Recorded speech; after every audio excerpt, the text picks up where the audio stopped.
a full recovery. And I think it's important that we respect their privacy, especially at this time. So I'm not going to go further than that. I will do one more thing before that, though.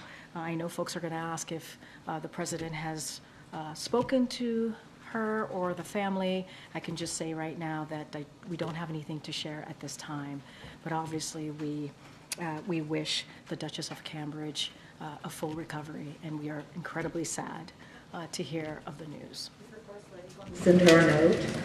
I don't have anything to share at this time. This news just broke, obviously, so we are taking this in, this terrible news, as all of you are, and so just don't have anything to share. We want to make sure that we certainly respect their privacy at this incredibly difficult time, not just for her, but her family. So I'll just leave it there. Did the palace give the White House any kinds of a heads up? I would just say we were just like all of you, and we want to be incredibly respectful to their privacy. So I have a couple of things at the top. Obviously, we have a guest, the Admiral's here today to talk about a couple of things in the Middle East and more broadly. So tomorrow marks 15 years since Affordable Care Act became the law of the land. President Biden believes that health care is a right, not a privilege. And since taking office, he's been focused on historic actions to lower health care and prescription drug costs and expand access to coverage. So ahead of this historic milestone, I want to go over some key statistics, which I think is incredibly important. Under President Biden, more Americans have health insurance than under any president. A record-breaking 21 million Americans signed up for health coverage this year, with a majority of shoppers able to find coverage for less than $10 a month. Americans are saving on average $800 a year on premiums. 4 states have expanded Medicaid since the president took office, and millions have benefited from ACA's critical protections, which have prevented people from being denied coverage for pre-existing conditions or being charged with more for being a woman. But President Biden is not resting on these accomplishments. He has a bold agenda to continue to bring down Americans' health care costs. He's calling on Congress to make expanded Affordable Care Act tax credits permanent so Americans can continue to save on premiums. After decades of failed attempts and without a single Republican vote in Congress, President Biden beat Big Pharma by passing the Inflation Reduction Act. Already the law is lowering prescription drug prices. Now, President Biden wants to expand the amount of drugs that Medicare can negotiate lower prices for to at least 50 drugs per year. And he wants to expand the $35 a month cap on insulin and the $2,000 out-of-pocket cap on drug spending to everyone. Despite all of this, Republican officials are still working to end the Affordable Care Act, repeal the Inflation Reduction Act, and gut Medicaid.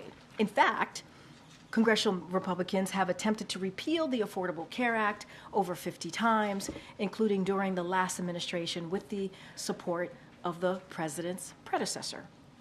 President Biden has been clear he will never let that happen, and he will never stop working to protect and strengthen the Affordable Care Act, Medicare, and Medicaid.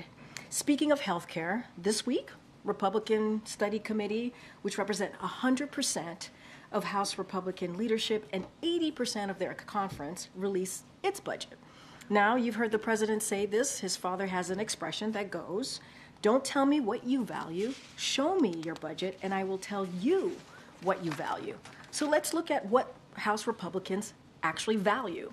First, their budget endorses a national abortion ban with no exceptions for rape or incest.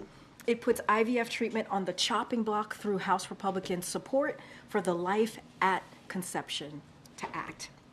The president believes we must restore the right to choose and protect other freedoms, not take them away. The Republican Study Committee budget would make devastating cuts to Medicare, Social Security, and the Affordable Care Act. Increase, it's dropping down. Can you guys hear me? I was on a roll. All right, but I want to make sure you hear me. All right, so the Republican Study Committee budget would make devastating cuts to Medicare, Social Security, and the Affordable Care Act, increase housing and prescription drug costs for families, give more huge tax cuts to the wealthy and the biggest corporations. Put simply, their budget lays out a dark future for America. This is about our visions for the future, whose side we are on. President Biden is on the side of the American people. He believes in giving the middle class a fair shot, protecting Social Security and Medicare, and securing Americans' rights and freedoms. He will never stop fighting for that future. Is there still an issue? I hear some rumbling. We're all good? Okay, great. And then next, before I turn it over, I wanted to turn to the latest from Capitol Hill. The House of Representatives just voted to pass the funding bill to keep the government open, invest in the American people, and strengthen our economy and national security. The Senate should pass it as quickly as possible. To be clear, this bill is a compromise reached by congressional appropriators, so no side got everything it wanted, but it expands access to child care, Head Start, invests in cancer research, funds addiction prevention programs, and advances American leadership abroad. It also provides resources to secure the border that Republicans opposed. We fought hard for additional resources and were successful in preventing Republicans from severely underfunding DHS. But it's not enough. Republicans have blocked our multiple requests in increased border funding and the bipartisan border security agreement. Congress should pass that agreement to give border personnel the policies and funding needed to secure the border. The House must also pass the bipartisan national security supplemental to advance our national security interests. And I do have one last thing. Turning to the president's schedule and upcoming visit, we recently announced that on April 15th, the president will welcome Prime Minister Soudani of Iraq to the White House to coordinate on common priorities and reinforce the strong bilateral partnership between the United States and Iraq. The leaders will reaffirm their commitment to strategic framework agreement and deepen their shared vision for a secure, sovereign, and prosperous Iraq, fully integrated into the border region. President Biden and Prime Minister Soudani will consult on a range of issues during the visit, including our shared commitment to the lasting defeat of ISIS, an evolution of the military mission nearly 10 years after forming the successful global coalition to defeat ISIS. They will also discuss ongoing Iraqi financial reforms to promote economic development and progress towards Iraqis' energy independence and modernization. And I do have something about the week ahead. On Tuesday, March 26th, the President and the Vice President will travel to Raleigh, North Carolina. We will have more to share soon, but you'll hear the President and the Vice President highlight how they are fighting for all Americans and their vision for the future. So we look forward to seeing you on the road. With that, Admiral John Kirby is here to give us an update, discuss Ukraine and the Middle East, and the President's morning call with President-elect Indonesia. Thank you for your patience. Thank you, Karine. I'm going to thank you in advance for your patience. So I do have a few things I'm going to try to get through here. Let me put my cheaters on. First, before I go through what I prepared to talk about, obviously we've all seen the reports and the video coming out of Moscow. This violent shooting at looks like a shopping mall. Can't speak much to the details of it. I mean, this was all just breaking before I came on out here, so we're trying to get more information, but really would refer to Russian authorities to speak to it. The images are just horrible and just hard to watch, and our thoughts obviously are going to be with the victims of this terrible, terrible shooting attack. And I think, you look at that video if you have, and you got to recognize that there's some moms and dads and brothers and sisters and sons and daughters that haven't gotten the news yet. And this is going to be a tough day. So our thoughts are with them. You might have also seen, hopefully you saw the State Department, our embassy there, put out a notice to all Americans in Moscow to avoid any large gathering, concerts, obviously shopping malls, anything like that, just for their own safety. They should stay put where they are and stay plugged into the State Department for any additional updates and information. I'm afraid that's really all I have on that. Now, on Ukraine, today Russia launched a massive wave of missiles and Iranian-made drones against Ukraine's cities and civilian infrastructure. which Ukraine reports is the largest series of airstrikes that Russia has launched against Ukraine's energy grid since the start of this war. Ukrainian officials say that at least 10 different regions of their country were struck, leaving more than 1 million homes without electricity. Our hearts go out to all the families of those civilians who were killed, and we're praying for a quick recovery for those who are wounded by these attacks. They demonstrate once again, the attacks do, how vital it is that we continue to provide Ukraine with air defense systems and capabilities, interceptor missiles, the tools that they need to protect themselves and their infrastructure. Mr. Putin's not waiting. He's not sitting on his hands. He's making lethal use of every single minute available to him while our own Congress refuses to act. He's not wavering, neither should we. The House of Representatives must pass the National Security Supplemental as soon as possible so that we can provide Ukraine with this vital equipment. And as we've seen in just the last couple of days, every single day the House delays is another day that the Ukrainians have to pay for it with their own blood. Now, also today, the United States put forward a resolution at the UN Security Council that supported ongoing diplomatic efforts aimed at securing an immediate ceasefire in Gaza as part of a hostage deal. Notably, the resolution condemned Hamas for the October 7th attacks, which we believe is long overdue, blaming Hamas, condemning Hamas, especially in light of the UN's recent report confirming that Hamas engaged in conflict-related sexual violence. This was a balanced, timely text, and it is in line with our long-standing calls for an immediate ceasefire in Gaza over a period of at least 6 weeks as part of a hostage deal. Nothing new there. The vast majority of the Council voted in favor of the resolution, some 11 other nations. Unfortunately, Russia and China vetoed it. That was hardly a surprise. They'd rather shoot down something that we authored simply because we authored it, rather than consider the strength of what it called for with overwhelming Council support.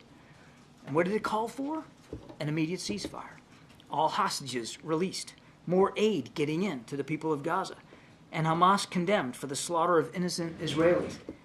It's difficult to look at that text and find what's objectionable about it, except the fact that the United States is the one that authored it and put it forward. Now, if I could switch to Mexico and some sanctions. On efforts to counter illicit fentanyl, part of President Biden's Unity Agenda efforts to save lives by stemming the flow of illicit trafficking of drugs, the Treasury Department today sanctioned 15 Sinaloa cartel members and 6 businesses operating in Mexico that are engaged in the trafficking of these deadly drugs. Now, these people are involved in what's known as a black market peso exchange. It's a scheme to launder illicit fentanyl proceeds for the Sinaloa cartel. And the cartel, if you don't know, if you're not tracking, is one of the most violent drug trafficking organizations in the world, responsible for a significant portion of the illicit fentanyl and other deadly drugs trafficked into the United States. Today's sanctions were possible thanks to ongoing U.S. law enforcement collaboration and strong partnership with the government of Mexico, with which we coordinated closely and for which we are grateful. And finally, President Biden spoke earlier today with President-elect Prabowo Subianto of Indonesia to congratulate him on his election victory. President Biden pledged to expand cooperation with Indonesia under the U.S.-Indonesia Comprehensive Strategic Partnership and the Indo-Pacific Economic Framework, and to work together towards an Indo-Pacific that is free, open, prosperous, and secure. And with that, I'll take some questions. Thank you so much, Admiral. Thank you for your patience. Thanks, appreciate it. On Monday, Jay Sullivan stood here and said that a major military operation from the Israelis into Rafah would be a mistake.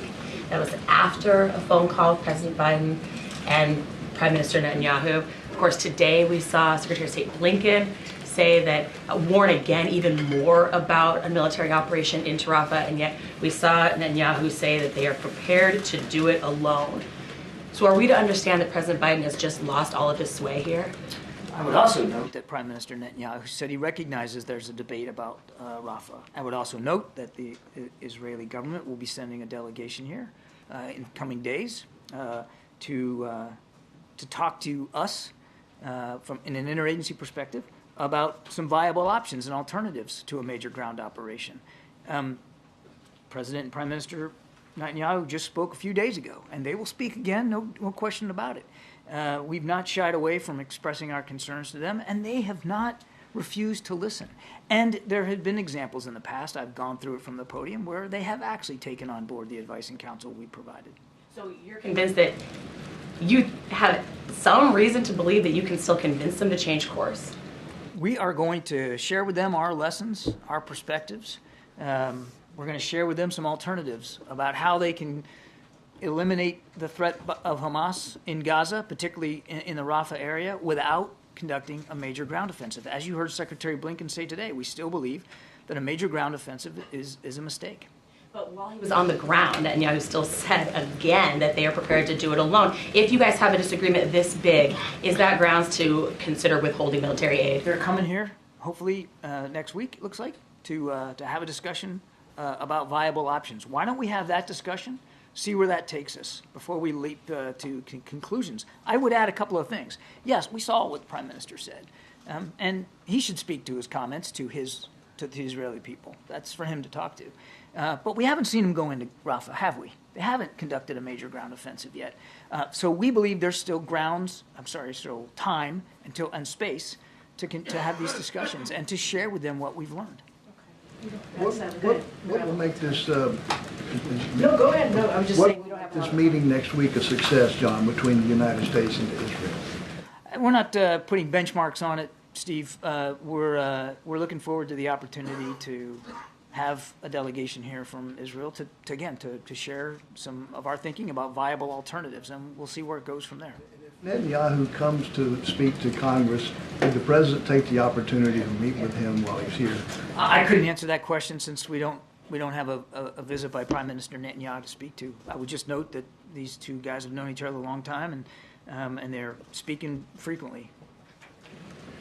Israeli Defense Minister Gallant is scheduled to go to the Pentagon on Tuesday. Has that broader meeting with the other officials, has a date been set for it yet? We'll have more to share in coming days about what the schedule is going to look like. But we expect that the meeting will take place next week. Does the president feel that he... Let me just add, it'll be that delegation that meeting about Rafah is a separate meeting than the defense minister's meeting with Secretary Austin, which was long scheduled. Does the president feel that he does have tools in his toolbox to perhaps exercise harder leverage against Israel if they do move forward with going into Rafah? We're going to continue to approach this with Israel as we have in the past, which is to make sure that they have the tools they need to defend themselves against a still viable threat, while at the same time using the strength of the relationship between the United States and Israel, and yes, the strength of the relationship between the Prime Minister and the President to continue to urge them to minimize civilian casualties, to allow more humanitarian assistance to get in. And this is getting, we haven't once talked about in this press conference today about the hostage deal, to move forward on that hostage deal, which again, we think those talks are making progress. Can you talk a little bit about how much progress? I mean, Secretary of State Antony Blinken yesterday said gaps are narrowing. Do you think that it's close? We do believe that we're getting closer. I couldn't give you a date certain on the calendar, but that the discussions are still happening, and that they are happening at the pace at which they are, and with the participation that we're seeing on all sides, it's a good sign. And again, I don't want to get too sanguine here. Nothing's negotiated till it's all negotiated, but we do believe that the gaps are narrowing and we are getting closer. Can you speak to the phrasing of the UN resolution that the U.S. proposed? It says that the Security Council would determine the imperative of an immediate and sustained ceasefire. Why not just call for a ceasefire directly? Why phrase it like it has?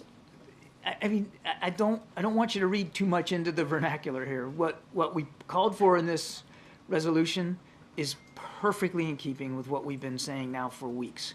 We want to see an immediate ceasefire so that a hostage deal can take place. You got to have a cessation of hostilities to get hostages out and to be able to get aid in. And what we're looking for, and it's in the resolution, is for a period of about 6 weeks. Yep, just a clarification. Do you have any details you can share about who will actually be in this meeting with the Israeli delegation when they come, who on the U.S. side, who on the We'll have Israeli We'll have more details in coming days. Thank you. On Venezuela, do you have a reaction to the arrest that happened this week of two people close to Maria Corina Machado? Yeah. And how does this affect the calculation of the United States to reimpose sanctions in April? Is it still possible to have free elections in Venezuela? We're deeply concerned by these reports of these arrests. What I would say on sanctions relief is we're still willing to consider sanctions relief on the Maduro regime and on Venezuela if they meet the obligations that they made in the fall in Barbados. And reports of arrests like this certainly give us pause to think about how serious they are about meeting those commitments. Has there been any conversations with them recently? So I would refer you to the State Department. I'm not aware of any conversations from the National Security Council, but you should talk to the State Department. Thank you. Thanks, John. Can you talk about, in a practical sense, what it means that the U.S. thinks it's a mistake for Israel to go into Rafah with a ground offensive? Will you halt aid and weapons? Yeah, I think I just got the same question. I'm not going to get it. No, well, you didn't. There was an answer. Maybe you didn't find it satisfactory, but that's okay. What we're talking about here is making it clear to the Israelis our deep concerns about any ground offensive into Rafah. There's 1.5 million people there, and it's not a big space. They've got to be accounted for. Their safety and security has got to be protected. And we believe that a major ground offensive is a mistake. We believe that it will be, as I've said many times, and you've heard from other officials, a disaster, certainly for those 1.5 million refugees in Rafah. And so we want to present to the Israelis some viable alternatives and options about how they could go after the legitimate threat of Hamas there in Rafah without sacrificing the safety and security of those people. Is it a mistake, or is it a violation of the national security memo that would in turn result in the halt of aid and weapons? I believe the State Department has already talked about that. The Israelis have submitted their letter in keeping with the national security memo, and Secretary of State has determined that the information they provided was credible and was reliable. And just one more quick one, because you've said so many times from this podium, John, you've said repeatedly, the U.S. is not going to tell Israel how to conduct its military operation. So if you're willing to do it now, why not before? We're not doing it now.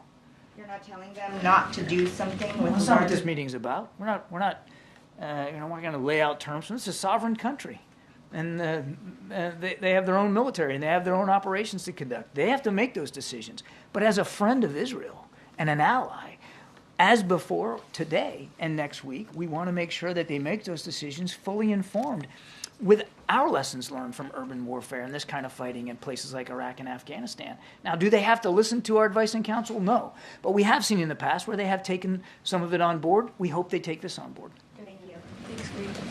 Hey, John, there's a report that the U.S. is urging Ukraine to stop attacks on Russia's energy infrastructure out of fear that it's going to drive up oil prices. Can you confirm those conversations are happening? I'm not going to speak to the specifics in that press reporting. The only thing I would tell you is what I've said before. We do not encourage or enable the Ukrainian military to conduct strikes inside Russia. Are you concerned about this at all, that these attacks are happening against their energy infrastructure? We do not encourage or enable Ukraine to strike inside Russia. John, do you have any updates on the U.S. involvement when it comes to Haiti? And also, what are the conversations, if any, about changing or fixing the immigration status when it comes to Haitians who cannot file for asylum in the country as it's been overtaken by gangs, which is considered a coordinated militia, and they come here? On your second question, I'd refer you, April, to the State Department to speak to the particular policies on asylum seekers. But can you repeat your first question, because I'm not sure I totally understood it. Do you have an update on U.S. involvement when it comes to Haiti?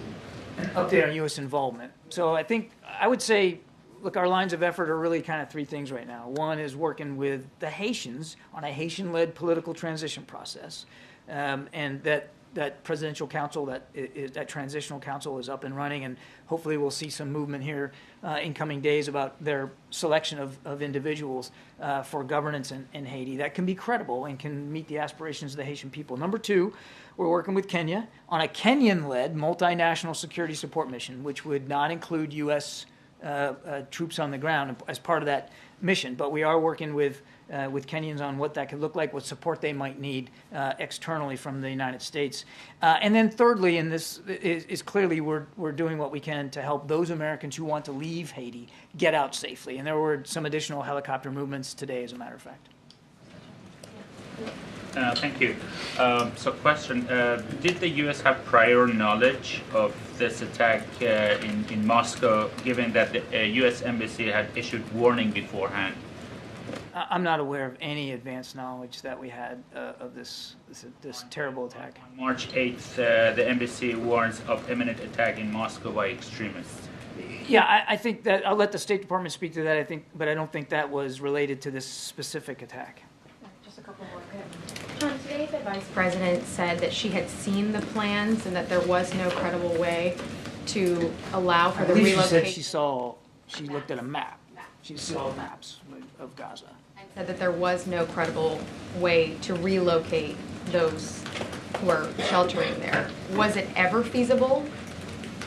As I've said from the podium myself, 1.5 million people in a very confined space, that is a tall order for any military to find a place for that many people to go where they can be safe and secure, where they can have access to medical care, food, water. That's a tall order for any military. And I think the Vice President is speaking plainly and candidly about the scope and the scale of that kind of a challenge. For weeks, though, the U.S. was saying the only way they would support a ground invasion in Rafah was if there was a credible plan to relocate those civilians. That's so correct. The position now is that's not possible. Was it ever possible? We have not seen such a credible plan. And one of the things that we want to talk about with this Israeli delegation next week is exactly that. I mean, we're getting focused on the ground offensive, but the other thing we want to talk to them about is the humanitarian situation there in Rafah. Should we expect the president to be a part of this meeting next week, or you would not expect that with the Israeli delegation? We'll have more details about participation in coming days. All right, Danny, and then Brian, you have the Thanks, Karine. Thanks, Admiral. On the attack on Moscow, I know you're still gathering information, but do you have any sense whether this could be linked at all to the conflict in Ukraine? There is no indication at this time that Ukraine or Ukrainians were involved in the shooting. But again, this just broke. We're taking a look at it, but I would disabuse you at this early hour of any connection to Ukraine. A quick follow-up and then a question. Well, first question. Sorry, John. Is there? Can you explain the difference between the veto that was offered by China and Russia to a peace in the Middle East ceasefire, and the one that we offered in February? What's the difference? Ours was based on substance. Ours was based on the actual content in the resolution, which just called for an immediate ceasefire, no condemnation of Hamas, no connection to getting the hostages out, nothing in there about humanitarian assistance. We support an immediate ceasefire. But as our resolution said, in connection with a hostage deal that gets those people home, gets more aid in, and actually for the first time at the Security Council, condemns Hamas for what they did on the 7th of October. Our objections and our vetoes were based on substance and content. The objections and the vetoes today by Russia and China were simply based on politics. Because we authored it, it had to be bad. Thanks.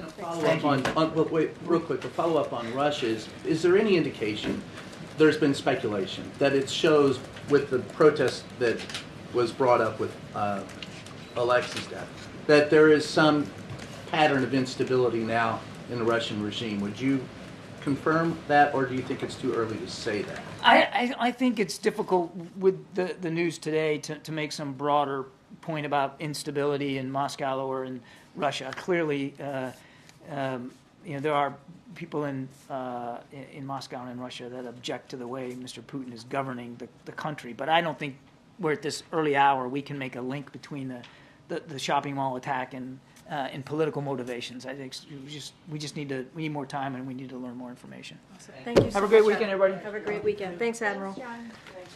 All right, Chris, what you got? So the spending votes today, it's been difficult occasionally for the White House to reach durable spending agreements with House Republicans. What's your response to the motion to vacate that was filed against Speaker Johnson and the future of those kinds of negotiations? Look, we've always been very clear. We are not going to get in the middle of what's going on in the House leadership. That's not going to be our focus. The president has been very clear. He's going to continue to focus on the American people. You saw him in Arizona where he made a really important CHIPS announcement on semiconductors, going to create 30,000 jobs in Arizona, good paying union jobs. The $8.5 billion commitment that's going to actually, with Intel, that's going to actually spur more investment into this country on manufacturing investment, doing more semiconductors right here in the U.S. And so that's what the president wants to focus on, creating jobs, actually investing in America. You saw him go through 3 states in 2 days to talk about how he sees this vision for this country. He has been also very clear. Look, there are a couple of things that are on the floor of the House, right? Or one of them is should be on the floor of the House, which is the National Security Supplemental. We know it would get overwhelming support. We need to see them move forward on it. You just heard from my colleague from NSC how important that for Ukraine to have the funding that they need or have the assistance, security assistance that they need to continue to defend themselves. So we want to see that go through. And there's the bipartisan agreement that came out of the Senate. Republicans and Democrats coming together to try and deal with what's going at the border. We're just not going to speak to what's going on with the leadership. I guess get your popcorn, sit tight, watch what's happening. What's the risk of the Senate to not immediately move on the spending legislation and potential for partial whatever shutdown? I mean, look, there is still time to prevent a partial shutdown. You know, the House passed the funding bill, as you all know, and the Senate still has time to pass it today, and there's no reason for it to not move forward. This is not about this president. It's not about the White House. It's about the American people. We've always said that. This is about programs that American families need, and so we should be able to avoid a partial shutdown. It is possible to do so, and so we want to see the Senate move quickly on this. Thanks. Has the president seen that dramatic video of migrants surging past National Guardsmen in Texas and El Paso? I mean, look, I have not spoken to the president about that video. What I can say is this. I really, truly believe that's a question for, the Republican governor of Texas, right? This is something that he should address, that he should actually speak to.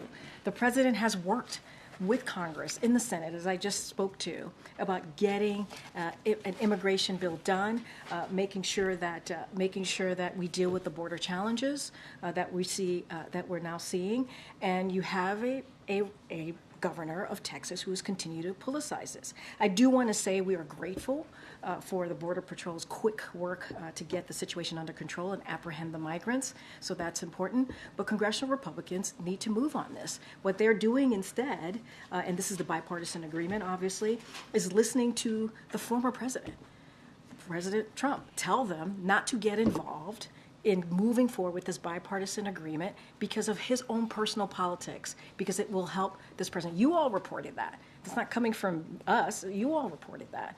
And it is unfortunate that Congress, Republicans, are not getting on board with what majority of Americans care about. And you have a governor in Texas, Governor Abbott, who is continuing to make this sadly a dangerous situation, a chaotic situation. Let's not forget who they pass by to pass by the razor wires. They pass by the Texas National Guards that the Republican governor put at the border. Are you saying that Americans should just expect that there will continue to be a standoff between the National Guardsmen and the border agents? What is the resolution? There shouldn't. The resolution is pushing forward with the bipartisan agreement that came out of the Senate with Republicans and Democrats. That's the solution. But with all due respect, it doesn't seem like it's going anywhere. It's not. There's no all due respect. You are asking me a question. I am telling you the solution. The solution is for Congress to move forward and Republicans to get out of the way or get involved. Get involved. Republicans in the Senate got involved with the Democrats, got involved with us as well for a couple of months to come up with this bipartisan agreement. An agreement that was supported by the Border Patrol Union, an agreement that was supported by the U.S. Chamber of Commerce, that if it is put into effect, it does become law. If they give the president the opportunity to sign this bill, it would be the toughest and the fairest legislation or law that we have seen in some time to deal with the border. I mean, honestly, this is a question for the governor of Texas. Seriously, that question is for, he's the one who, the razor wire, that's him. The National Guards, that's him. The Border Patrol agents still did their job, even though it was, they got in the way. Like the governor's plans got in the way.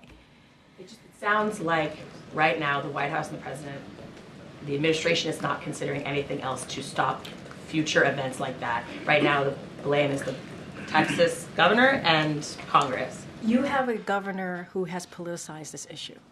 Fact. That is just fact. He's politicized this issue.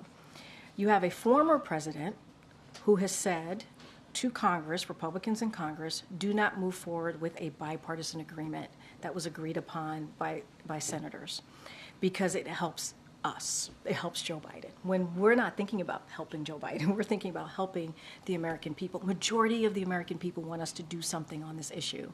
And Republicans are allowing the former president to get in the way. So we've done the work. We have. We have done the work. And we need more. Yes, we were able to secure more funding for DHS with this budget deal, but we need more resources. We do. And so there is an agreement. There is an agreement that took 2 months to get to. I don't know. It's up to them. They have to answer that question.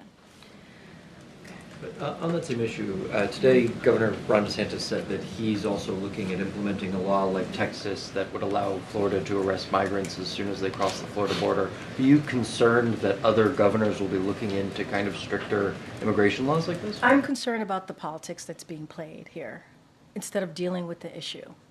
Instead of the governor in Florida saying, hey, senators, my senators in my state, we need to work on the issue at hand here.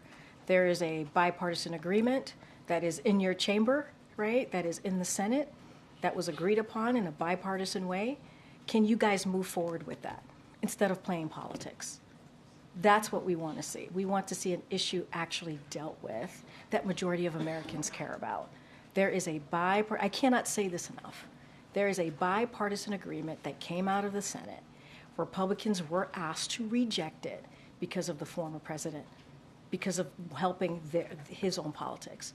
That's not how we should be moving forward as a country. That is just not, and that's not what the president believes.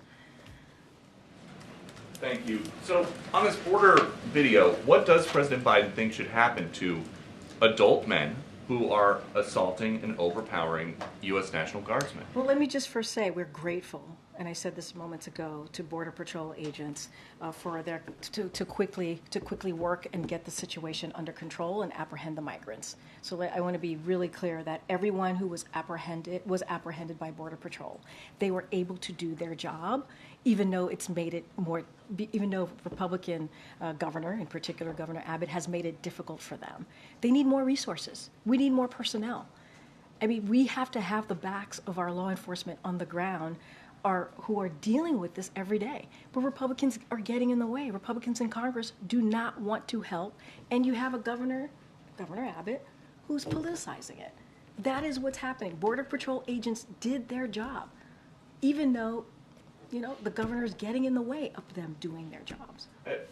But I get that you guys, you talk so much about having a more humane immigration system. This video does not show helpless women and children begging for a safe place to come in. It shows adult men landing haymakers on U.S. troops in uniform.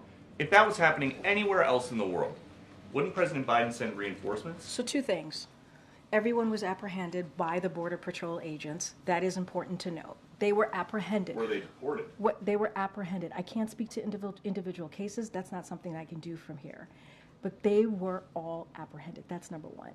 And the reason why you're talking about the Texas National Guard, they were there because of the governor of Texas. The governor of Texas put the Texas National Guard there. We didn't put them there. He put them there. What we need is actually real solutions. We need to see resources. The Border Patrol agents deserve resources. They deserve to be able to do their jobs. And we're not getting that from Republicans. They're rejecting a bipartisan agreement that came out of the Senate. And last one, there is a Venezuelan migrant with 500,000 followers on TikTok who is telling border crossers they can live in empty houses in this country. Would President Biden support a law that would make that kind of squatting illegal? I have not seen that TikTok video, so I can't comment on that. Go ahead, Akilah.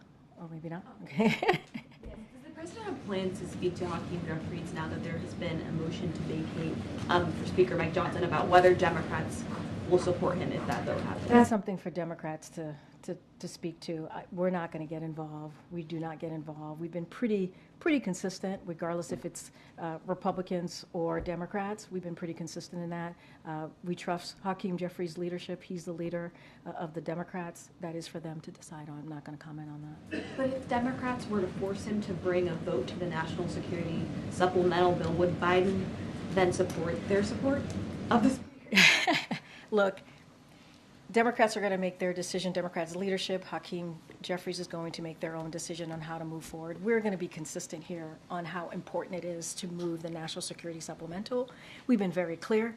It passed 70-29 out of the Senate overwhelmingly. We believe it would pass overwhelmingly in the House if it was put to the floor. And there's no time to wait here. There's no time to wait. We see what's going on in Ukraine, and a lot of that is because of congressional inaction. We can't continue to allow that to happen. Ukraine needs the funding, the security, obviously, to continue to defend themselves, and that's what we're going to continue to speak to. Just a quick housekeeping matter. Will the president head to Wilmington regardless of whether the shutdown is going to be averted or not? So you hear us say this all the time. This is still the case with this scenario that we're seeing, obviously, in Congress right now, is that the president is the president wherever he is, and he can do his business wherever he is. I just don't have a change in his schedule at this time. The Dow Jones Industrial Average has been closing in on 40,000 this week. It's down a little bit today, but does the president see that as an economic achievement, or does he view that, in his view, is the stock market not necessarily representative of the economy? So while we've said many times here, you've heard that from our economists, you've heard that from me, the stock market is not the economy. We understand that. It is clear that President Biden's economic plan is working to grow the middle class, spur investments in manufacturing. You just heard me talk about what we saw in Arizona, what the president was able to announce in Arizona, semiconductors that came out of the CHIPS and Science Act, incredibly important bipartisan legislation, infrastructure, and outperform other countries. That's what we're trying to do here. So record stock market highs under President Biden are good for retirement accounts, obviously household wealth, which is why we would never root for a stock market crash or for Americans to lose their jobs. That's not what this president is about. Could you, if there could potentially be a lapse in funding if they can't get this passed in the Senate by tonight, can you speak to what the planning has been like for White House operations here? Like, who would be deemed essential? Can people work over the weekend? That kind of stuff. So look, Congress can prevent this partial shutdown. We believe there's still time to do that. So I want to be very clear here. But like every other agency, we are reviewing and updating our contingency plan. This is something that we do regularly, and we'll have more to share, obviously, once that is finalized. But federal employees just across the government will furlough, and that includes White House staff, just to give you a little bit of what that would look like. But we believe there is still time. There's still time for Congress to prevent a partial shutdown. This doesn't have to be. This doesn't have to be. And obviously, we're always, like every agency, we look at all options. If I could ask one question related to the royals. When King Charles had been diagnosed with cancer, President Biden had said that he had hoped to speak with him. Did they ever connect? So I don't have a call to read out about with the president and King Charles. I just don't have anything to share at this time. The president will reach out to King Charles over the weekend about this? Yeah, look, as I said before, obviously it is tragic news. It is devastating news, and we certainly wish the Duchess of Cambridge a full recovery. We want to respect their privacy, especially at this time. They have young children, they have a family, so we want to respect their privacy. I don't have anything to share on the president reaching out. We just are learning this news literally as I walked out. This news came to be, and so it is incredibly devastating to hear, and we wish her again a full recovery.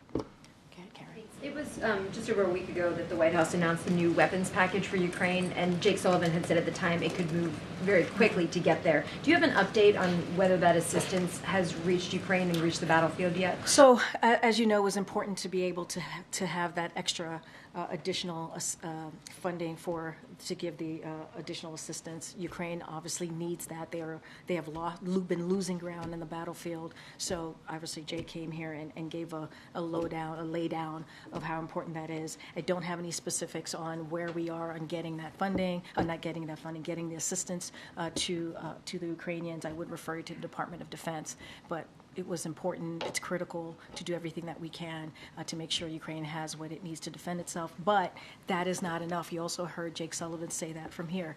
That is not enough. We have to move forward and get the national security supplemental. It has to get out of the House. We know it got out of the Senate. It's important to do that. I know, gotta wrap. Go ahead, John. Thanks, Karine. The House Republican majority will narrow even further next month. Mike Gallagher announced that he's stepping down from Congress on April the 19th. Does that present an opportunity for the White House to try to pass that national security supplemental, given the fact that the numbers, the dynamics may be changing?